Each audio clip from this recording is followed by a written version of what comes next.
जय हिंद दोस्तों, मैं राहुल सर। आज हम आपको वर्गमूल और घनमूल में बताएंगे कि किसी दी गई संख्या को पूर्ण वर्ग या पूर्ण घन कैसे बनाते हैं। तो इससे जो आपका क्वेश्चन बनता है, क्वेश्चन में ये दिया जाएगा कि एक संख्या दे दी गई रहेगी और उसमें आपको बताना रहेगा कि इसमें हम क्या जोड़ दें कि आपका पूर्ण वर्ग हो जाए, या क्या घटा दें, या ऐसे कहेगा कि इस संख्या में किस संख्या से गुणा कर दें कि पूर्ण वर्ग हो जाए, या तो ऐसे भी हो सकता है आपका कि इस संख्या में किस संख्या से भाग दे कि ये हमारा पूर्ण वर्ग हो जाए। तो सबसे पहले मैं आपको बता दें कि वर्गमूल निकालने का आपका दो तरीका होता है, गुणनखंड विधि और भाग विधि। घनमूल निकालने का केवल एक तरीका होता है, गुणनखंड विधि। एक से लेके कम से कम आपको 30 तक वर्ग याद करना पड़ेगा। अगर आप चाहते हैं कि क्वेश्चन देख के तुरंत आंसर लगा दें तो इसके लिए कम से कम आपको 1 से लेके 30 तक वर्ग याद करना पड़ेगा। यहाँ पे देखिए कुछ वर्ग लिखे हैं। वर्ग का मतलब एक का वर्ग का मतलब एक को 2 बार गुणा करना है। 1 गुणे 1 हो गया 1। यहाँ पे 2 का वर्ग का 2 गुणे 2 4 हो गया। ऐसे देखिए हम 14 का वर्ग लिखे हैं 196, 15 का 225, ऐसे 20 का 400, 21 का 441। ऐसे आपको 30 तक पूरा याद करना पड़ेगा। अब चलिए हम आते हैं क्वेश्चन पर। कैसा क्वेश्चन बनेगा, जैसे मान लीजिए अगर हम 24 दे दें, 24 ठीक, और हम आपसे ये पूछें कि इस 24 में वह छोटी से छोटी कौन सी संख्या जोड़ दें कि आपका पूर्ण वर्ग हो जाए। तो सबसे पहले आप पूर्ण वर्ग की कैटेगरी में जाइए। सबसे पहले आप पूर्ण वर्ग में देखिए, क्योंकि अगर आपको याद होगा तो आप समझ गए होंगे कि 4 का वर्ग 16 होता है, 5 का वर्ग 25 होता है, 6 का वर्ग 36 होता है, और इसको पूर्ण वर्ग बनाना है तो इसमें हम क्या जोड़ दें। तो आपका जवाब यही होगा कि अगर इसमें हम 1 जोड़ देते हैं, इसमें 1 की कमी है 25 होने में, तो ये आपका 25 5 का वर्ग होता है। तो ये 24 में क्या जोड़ दे कि आपका पूर्ण वर्ग हो जाए। तो 24 में वह छोटी से छोटी संख्या 1 अगर आप जोड़ेंगे तो ये आपका पूर्ण वर्ग हो जाएगा। किसका वर्ग होगा, ये 5 का वर्ग होगा। अगर हम आपसे ये पूछें कि इस 24 में से वह कौन सी छोटी से छोटी संख्या है जिसको घटा दे कि आपका पूर्ण वर्ग हो जाए, तो बताइए 24 में से हम कितना कम कर दें, वो भी कम से कम कितना कम करें कि ये आपका पूर्ण वर्ग हो जाए। तो 24 में से अगर हम 8 कम कर देंगे तो ये आपका हो जाएगा 16, और 16 आपका होता है 4 का वर्ग। तो यहाँ पे आपने तो माइंड लगा के कर लिया। जब आपका नंबर बड़ा बड़ा रहेगा तब आपको दिक्कत होगी। तब आपको पूर्ण वर्ग बनाने के लिए इन दोनों विधियों में से किसी एक विधि को लगाना पड़ेगा।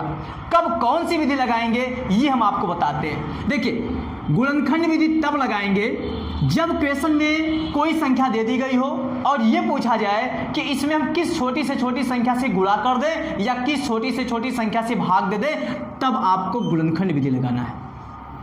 और अगर उसी संख्या में ये कहा जाए कि इस संख्या में हम क्या जोड़ दें या किस संख्या से या क्या घटा दें, वो भी कम से कम क्या घटा दें या क्या जोड़ दें कि वो आपका पूर्ण वर्ग हो जाए, तब आपको भाग विधि लगाना है। फिर से आप चलिए देखिए, मान लीजिए कोई संख्या दी गई हो और ये पूछा जाए कि इस संख्या में हम किस संख्या से गुणा कर दें, वो भी छोटे से छोटे अंक से, किस छोटे से छोटी संख्या से गुणा कर दें या भाग दे दें कि ये आपका पूर्ण वर्ग हो जाए, तब आपको गुणनखंड विधि लगाना है।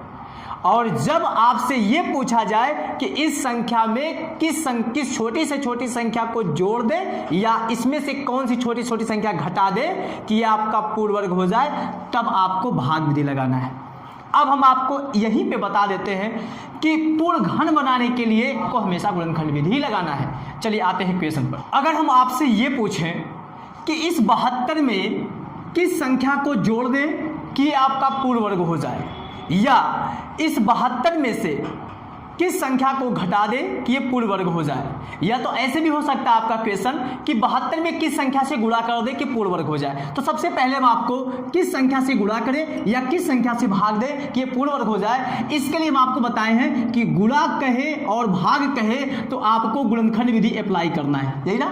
तो सबसे पहले देखिए इस पर गुणनखंड विधि लगाते हैं और हम ये पता करना चाहते हैं कि इसमें किस संख्या से गुणा करें कि पूर्ण वर्ग हो जाए।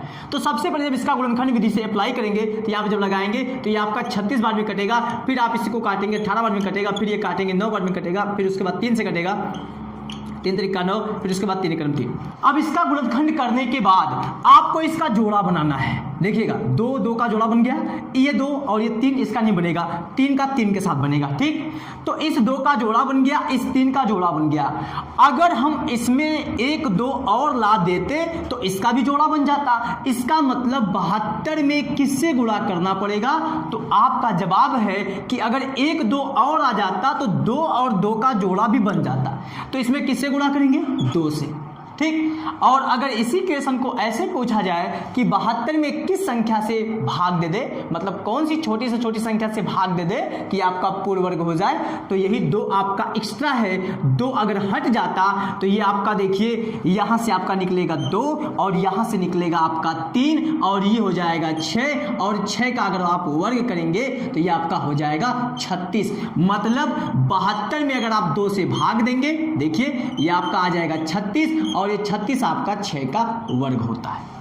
तो किसी संख्या को पूर्ण वर्ग बनाने के लिए अगर ये कहा जाए कि किससे गुणा कर दे या किससे भाग दे दे तो आपको गुणनखंड विधि अप्लाई करना होगा। जो आपका एक्स्ट्रा होगा, जिसका जोड़ा नहीं बनेगा, अगर आप उससे गुणा कर देंगे तब आपको पता चल जाएगा कि वह छोटी से छोटी कौन संख्या है जिससे गुणा करने पर आपका पूर्ण वर्ग बन जाता है। अब यहाँ पे हम देखिए एक संख्या लिख दिए हैं 150 और हम आपसे ये पूछना चाहते हैं कि बताइए हम 150 में किस छोटी से छोटी संख्या से गुणा कर दें कि ये पूर्ण वर्ग हो जाए, या 150 में किस छोटी से छोटी संख्या से भाग दे दें कि ये एक पूर्ण वर्ग हो जाए। तो सबसे पहले जब आपसे पूछा जाए कि गुणा कर दे या भाग कर दे तो आपको गुणनखंड विधि उस संख्या पे लगा देना है। इस संख्या पर गुणनखंड विधि लगाइए। जब आप 2 से काटेंगे तो ये आपका 75 बार भी कटेगा। फिर उसके बाद अगर आप 3 से काटेंगे तो ये आपका 25 बार भी कटेगा। फिर उसके बाद 5 से काटेंगे तो ये आपका 5, फिर ये 1 आ गया। ठीक, अगर हम आपसे ये पूछें कि 150 में किस छोटी से छोटी संख्या से गुणा कर दे कि पूर्ण वर्ग हो जाए, तो सबसे पहले आप यहाँ पे जोड़ा बनाइए। जोड़ा बन गया, इसका जोड़ा नहीं बनेगा। ठीक, जिन 2 नंबरों का जोड़ा नहीं बन रहा है अगर हम उस नंबर को लाने का प्रयास करें, जैसे 2 का जोड़ा नहीं बन रहा है तो 2 यहाँ पे अगर 1 और आ जाता तो इसका जोड़ा बन जाता। 3 का जोड़ा नहीं बन रहा है, अगर 1 3 और आ जाता तो इसका जोड़ा बन जाता। इसका मतलब ऑल ओवर आप 2 और 3 देना चाह रहे हैं तो 2 3 6। इसका मतलब है कि 150 में अगर आप 6 से गुणा कर देंगे तो ये आपका एक पूर्ण वर्ग बन जाएगा। अब देखिए गुणा करने पर आएगा क्या, ये आपका 0 हो गया और ये 15 छक्का ये आपका 90 हो गया। ठीक ना, तो ये आपका होता है 23 का वर्ग। और देखिए 150 में वह छोटी से छोटी संख्या कौन सी है जिससे गुणा किए आपका पूर्ण वर्ग हो गया, तो आपका जवाब होगा वह छोटी से छोटी संख्या 6 होगी। ठीक ना, अगर हम आपसे ये पूछें कि इसी 150 को पूर्ण वर्ग बनाने के लिए इसमें हम किस संख्या से भाग दें, तो जिस संख्या का जोड़ा नहीं बनता है उसी से भाग भी देते हैं। मतलब 3 और 2 ये पूरा मिलके आपका हो गया ऑल ओवर 6 से अगर आप भाग देंगे 150 को तो ये आपका पूर्ण वर्ग हो जाएगा। तो 150 को 6 से भाग दीजिए, ये हो गया 6 दूना 12, आपका यहाँ बचा 3 और 6 25 30 होगा। ये आपका देखिए 5 का वर्ग होता है। तो जब आपका क्वेश्चन ऐसे पूछा जाए कि किसी संख्या को किससे गुणा कर दे या किससे भाग दे दे कि आपका पूर्ण वर्ग हो जाए, तो आपको गुणनखंड विधि लगाना है। और अगर इसी क्वेश्चन में ऐसे पूछा जाए इसी संख्या पर कि इसमें बताइए हम क्या जोड़ दें कि आपका पूर्ण वर्ग हो जाए, देखिएगा 150 में हम क्या जोड़ दें अब कि आपका पूर्ण वर्ग हो जाए। 150 में क्या जोड़ दें कि पूर्ण वर्ग हो जाए, या आपसे ये पूछा जाए कि क्या घटा दें कि पूर्ण वर्ग हो जाए। तो सबसे पहले आपको हम बताए थे जोड़ने और घटाने वाली जब भी बात किया जाएगा तो आपको भाग विधि अप्लाई करना होगा। तो यहाँ पे देखिए भाग विधि कैसे लगाएंगे, आप पीछे जोड़ा बनाएंगे, इसका जोड़ा बन गया। अब उसके बाद यहाँ पे अगर हम 1 से गुणा करेंगे तो 1 एकन्नम 1 यहाँ पे आ जाएगा, 1 ये जोड़ेंगे, ये हम आपको बताए भी थे, ये कट गया, ये उतार लेंगे। ठीक, उसके बाद अगर आप यहाँ पे 1 लिखते हैं, 1 से गुणा करते तो 21 आएगा, कम है। 2 लिखते हैं, 2 से गुणा करते तो आपका 44 आएगा, तो लगभग सही है, 3 बार में ज़्यादा हो जाएगा। अरे 3 बार में आपका 3 का 9, 3 दूना 6 ज़्यादा हो जाएगा। अब यहाँ पे आपका हो जाएगा 44 और यहाँ पे आपका हो जाएगा 4 और इसको आपको जोड़ देना है, इसको आपको जोड़ देना है और यहाँ पे आ गया आपका 6, ये आपका कट गया। तो बताइए 150 में से कौन सी छोटी संख्या है जिसको घटा देने पर ये आपका पूर्ण वर्ग हो जाएगा। तो यहाँ पे जो एक्स्ट्रा आया है आपका 6, 150 में से अगर आप 6 घटा देंगे तो ये आपका हो जाएगा 144, और 144 आपको पता है कि 12 का वर्ग होता है।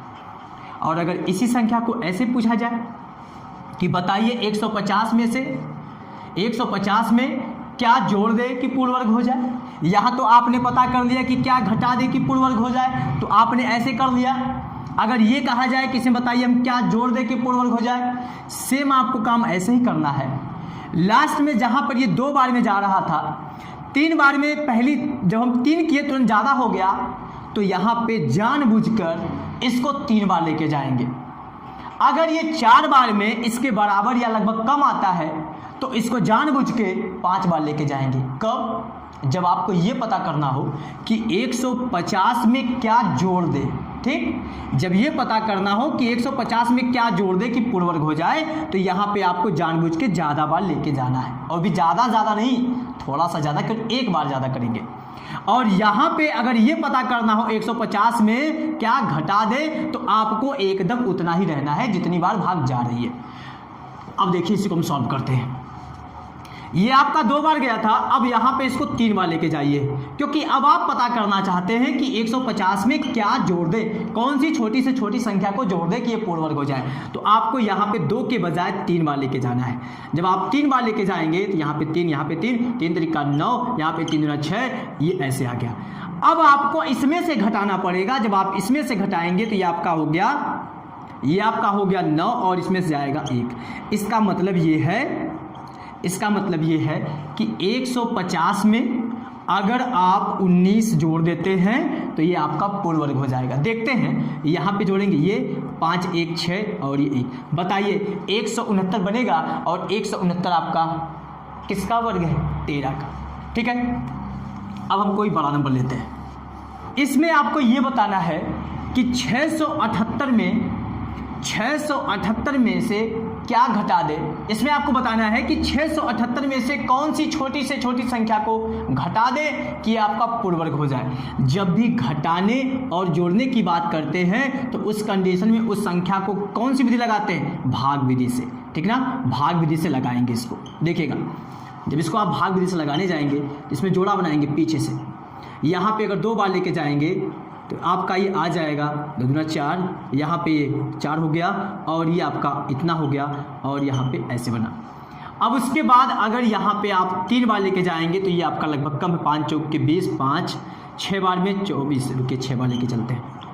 ये 6 36 हो गया, 3 बचा, 6 चौक के 24, और 24 और 3 27। यहाँ पे इसको जोड़ देते हैं, ये आपका 5 हो गया, और यहाँ पे ये घटा देंगे, ये आपका कट गया। तो बताइए 678 में से क्या घटा दे कि आपका पूर्ण वर्ग हो जाए? तो एक्स्ट्रा तो यही ना है, 2। इसका मतलब है 678 में से अगर आप 2 घटाएंगे तो ये आपका हो जाएगा 676, और 676 आपका 26 का वर्ग होता है। समझ में आया? अगर हम ये कहें कि इसी 678 में क्या जोड़ दे कि ये पूर्ण वर्ग हो जाए, तो आपको जानबूझ के इसको 6 के बजाय, ये 6 बार तो जा ही रहा था, इसको 7 बार लेके जाएंगे। और जब 7 बार लेके जाएंगे जितना आएगा यहाँ पे आपका एक्स्ट्रा आएगा। चलिए हम उसको भी कर देते हैं। मान लीजिए अगर हम यहाँ पे 7 बार लेके जाते हैं तो यहाँ पे 7 बार 7, ये हो जाएगा आपका 7, 14, 1, 5, ये 7 49 हो जाएगा यहाँ पे, और ये 7 चौक 28 और कितना बचा यहाँ पे 4, 28 4 32 हो गया। अब इसमें से घटाइए 1, यहाँ पे 12 में से 7 गया, यहाँ आ गया 5। इसका मतलब है अगर हम 678 में 51 अगर जोड़ देंगे तो ये आपका पूर्ण वर्ग हो जाएगा। और ये देखिए 729, ये 729 आपको पता होगा, ये 29 का वर्ग होता है। ये आपका 27 का वर्ग होता है। ठीक है, तो आज की हमारी लास्ट टॉपिक थी। आई होप कि आप सभी को अच्छे समझ में आया होगा। तो प्लीज़ चैनल को सब्सक्राइब कीजिएगा और बेल आइकन को जरूर प्रेस कीजिएगा। Thanks you.